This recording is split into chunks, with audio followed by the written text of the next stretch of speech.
सबैलाई नमस्ते।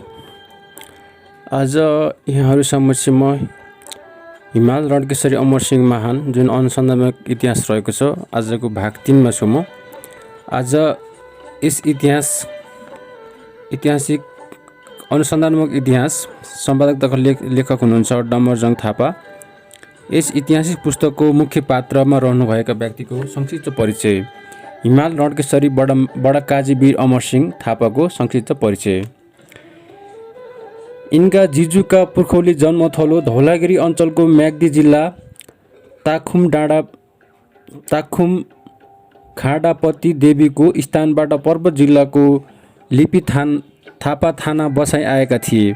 त्यसपछि मात्र यिनका जन्मभूमि गोर्खा राष्ट्रको मध्यस्थ गण्डकी अञ्चल तनहुँ जिल्लाको राजधानी त्रितुङ मस्याङदीप पारको गोर्खाको सेपलाई भन्ने सोही तनहुँसुर हो र श्री 5 पृथ्वीनारायण शाहका गोर्खा दक्षिण बाहु किला कागडा पर्वती त्रिगत विजेता अमर कीर्ति अमरसिंह थापाको जन्म श्री साके 1673 विक्रम सम्वत 1808 मा भएको हो।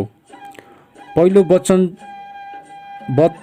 बतन चोक भनेको गोर्खा जिल्लाको अहिलेको पिपलथोकलाई भनिन्छ। साना अमरसिंह थापाको छोरा भीमसेन थापाको वीरताको ठाउँमा सट्टा यिनका पिताजी उब्राउ भीमसिंह थापाको छोरा बडा अमरसिंह थापालाई लालमोहर वा ध्रुवा वीरता गरिदिएको भन्ने उल्लेख छ। यिनीलाई ज्येष्ठताको आधारमा जेठा भनिएको बडा नामले सम्बोधन गरिएको हो। अमरसिंह थापाले काजी पद पाएको सम्वत 1816 साउन सुदी 2 रु 4 मा काजीको नाम पगरी पाएपछि यिनलाई बडा काजी वीर अमरसिंह थापाको नामद्वारा प्रसिद्ध हुन पुगे।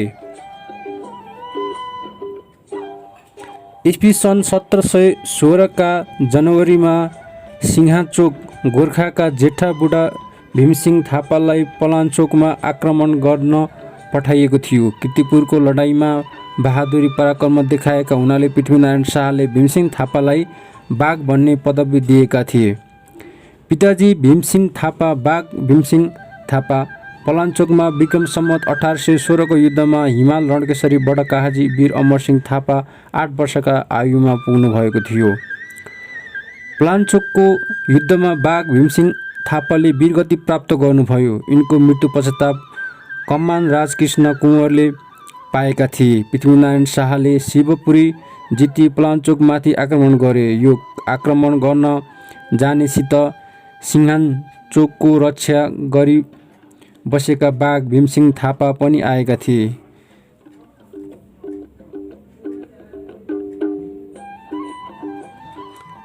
यिनका पिताले श्री 5 पृथ्वीनारायण शाहको राज्यकालमा उब्राउ पद पाएका थिए। गोर्खा राज्यको विस्तार गर्ने क्रममा बाघ भीमसिंह थापाले पलाञ्चोकको युद्धमा राज्यको अधीनमा रहेका काभ्रे र पलाञ्चोक गोर्खाको हातमा पार्ने अभियानमा यिनका पिताजीलाई सैन्यसाथ पठाइएको थियो।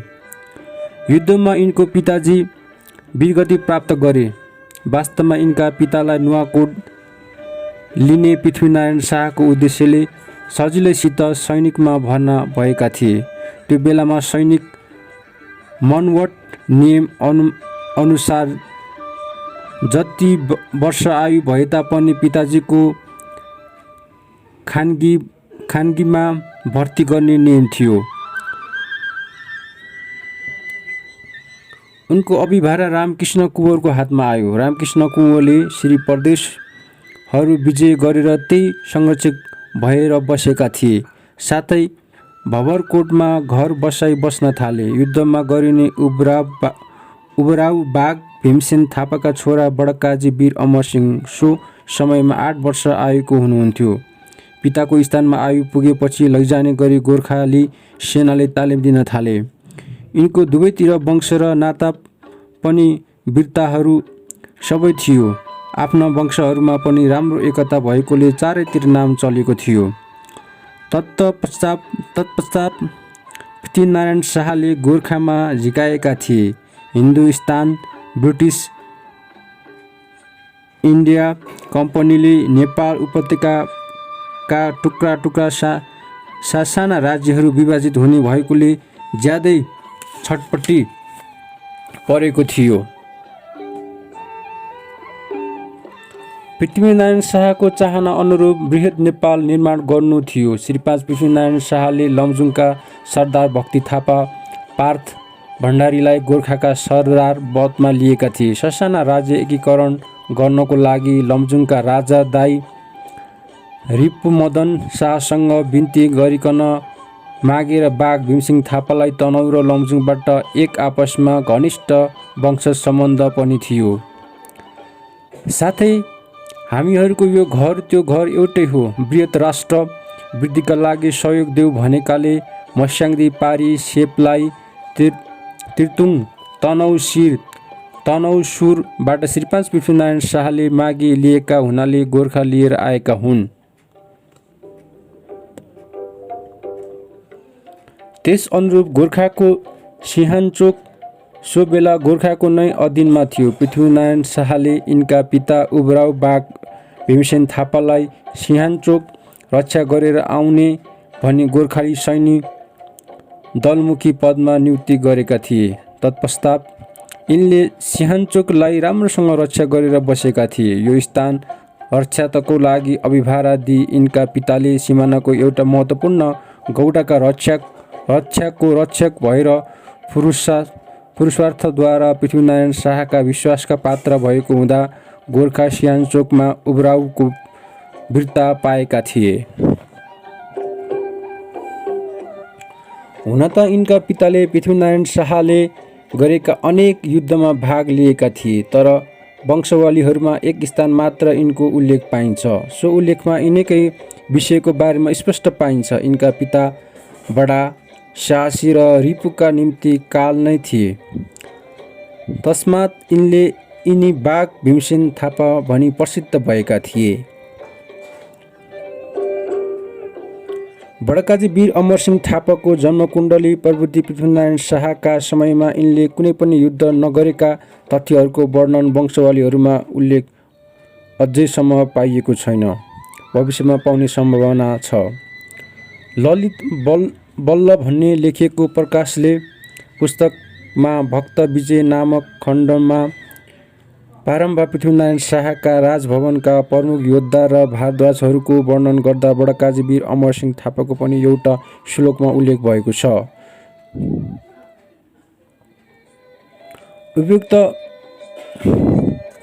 श्लोकमा प्रद्युन सिंह अधिकारी, रामकृष्ण कुँवर, गजवल विष्ट, अतिबल विष्ट प्रभृति वीरहरूका नाम सँगसँगै कपिल अमरसिंह थापाको नाम भनेका कुराहरूमा पृथ्वीनारायण राजभवनमा यिनले प्रतिष्ठा प्राप्त गरेको कुराका बारेमा थाहा हुन्छ। अमरसिंह थापाले पृथ्वीनारायण शाहका राजभवनमा पाठशालामा राजनीतिको पाठ भने राम्रै अध्ययन गरेका कूटनीति थिए। तस्मातले उनी अङ्ग्रेजीसित केही वास्ता नै नराख्ने विचारका राष्ट्रभक्त योद्धा थिए। यो सम्बन्धमा पृथ्वीनारायण शाहको नीति दक्षिणका समुद्रको बादशाहसँग घात राख्नु, तर त्यो चतुरो छ र उसँग परे बस्नु भन्ने थियो। पृथ्वीनारायण शाह पुष्टि 1888 अमरसिंह थापा यो नीतिको पक्का अनुयायी थिए। गोर्खा राजभवनमा यिनको शैशवकाल बितेको थियो। उनका अनुशासनमा बसेर यिनले राजनीति र युद्धकाल ज्ञान प्राप्त गरेका थिए। यी धार्मिक मानिस हुँदा हिन्दू धर्मको प्रभावले यिनको जीवन चरित्र निष्कपट निर्मल व्यवहारका समेत शुद्ध थियो।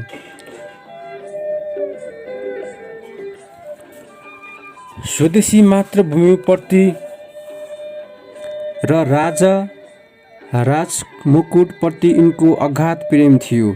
जसरी भए पनि मातृभूमिको शक्ति गरिमा बढाउने यिनले जीवनभर उद्योग गरे। नेपालका ढुङ्गाप्रति यिनका हृदयमा बल्दो प्रेम थियो। स्वदेशको अलिकति निरादर भएको पनि यिनी सहन सक्दैनथे। पृथ्वीनारायण शाहका महान पराक्रमद्वारा नवनिर्मित गोर्खाली जातिको आदर्श आकाङ्क्षाको घेरा उनका स्वर्गवास पछि पुग नपुग 45 को आयुसम्म आजभन्दा भोलिभन्दा पर्सि बढ्दा चाक्लो हुँदै थियो। उनको आत्मिक तेज यो अवधिसम्म यो गोर्खाली जातिका हृदयमा कर्मकलाप गरिरहेको हुनाले यो जाति सन् 1814 इस्वीसम्म दिन प्रतिदिन नवीन शक्ति शौर्य बल प्राप्त गर्दै गयो।